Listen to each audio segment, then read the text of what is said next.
ಎಲ್ಲರಿಗೂ Amrutha's tasty and healthy ಕಿಚನ್ಗೆ ಸ್ವಾಗತ. ಇವತ್ತು ನಾನು ತಾವರೆ ಹೂವಿನ ಬೀಜದಿಂದ ಪಾಯಸ ಮಾಡ್ತಾಯಿದ್ದೀನಿ. ಅದು ಹೇಗೆ ಮಾಡೋದಂತ ನೋಡೋಣ.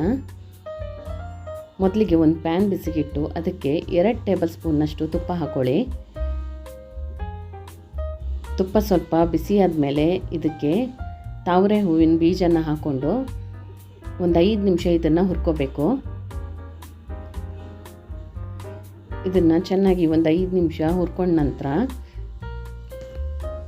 ಇದಕ್ಕೆ ನಾನಿಲ್ಲಿ ಬಿಸಿ ಮಾಡಿರೋ ಅಂಥ 2 ಕಪ್ನಷ್ಟು ಹಾಲನ್ನು ಹಾಕ್ಕೊಳ್ತಾ ಇದ್ದೀನಿ.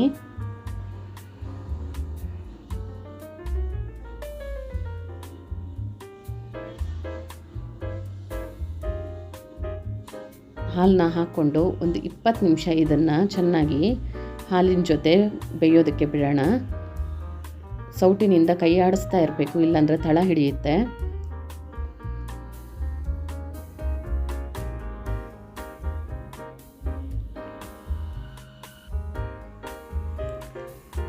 ಈಗ ನೋಡಿ, ಇದು ಪಾಯಸ ದಪ್ಪ ಆಗಿದೆ. ಇದಕ್ಕೆ ಈಗ ನಾನೊಂದು 2 ಟೇಬಲ್ ಸ್ಪೂನಷ್ಟು ಹಾಲಿಗೆ ಒಂದು 5ರಿಂದ 6 ಕೇಸರಿ ದಳನ ಹಾಕಿ ಇಟ್ಟಿದ್ದೆ. ಅದನ್ನೇ ಮಿಕ್ಸ್ ಮಾಡ್ಕೊಳ್ಳೋಣ.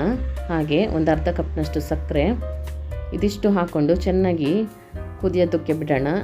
ಈಗ ಇದಕ್ಕೆ ನಾನು ಒಂದು ಅರ್ಧ ಟೀ ಸ್ಪೂನ್ನಷ್ಟು ಏಲಕ್ಕಿ ಪೌಡ್ರನ್ನ ಹಾಕೋತಾ ಇದ್ದೀನಿ. ಹಾಗೆ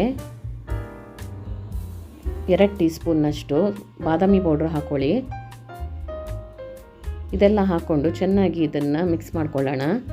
ಈಗ ಇದನ್ನು ಒಂದು 5ರಿಂದ 10 ನಿಮಿಷ ಚೆನ್ನಾಗಿ ಕುದಿಯೋದಕ್ಕೆ ಬಿಡಿ.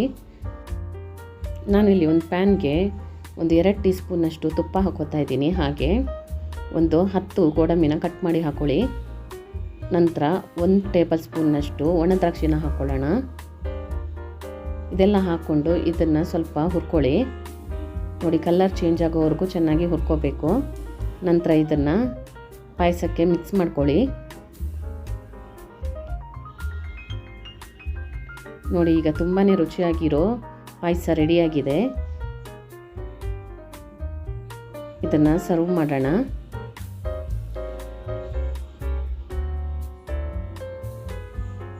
ಈ ರೆಸಿಪಿ ನಿಮಗೆ ಇಷ್ಟವಾದಲ್ಲಿ ಲೈಕ್ ಮಾಡಿ, ಶೇರ್ ಮಾಡಿ, ಹಾಗೆ ಸಬ್ಸ್ಕ್ರೈಬ್ ಮಾಡಿ.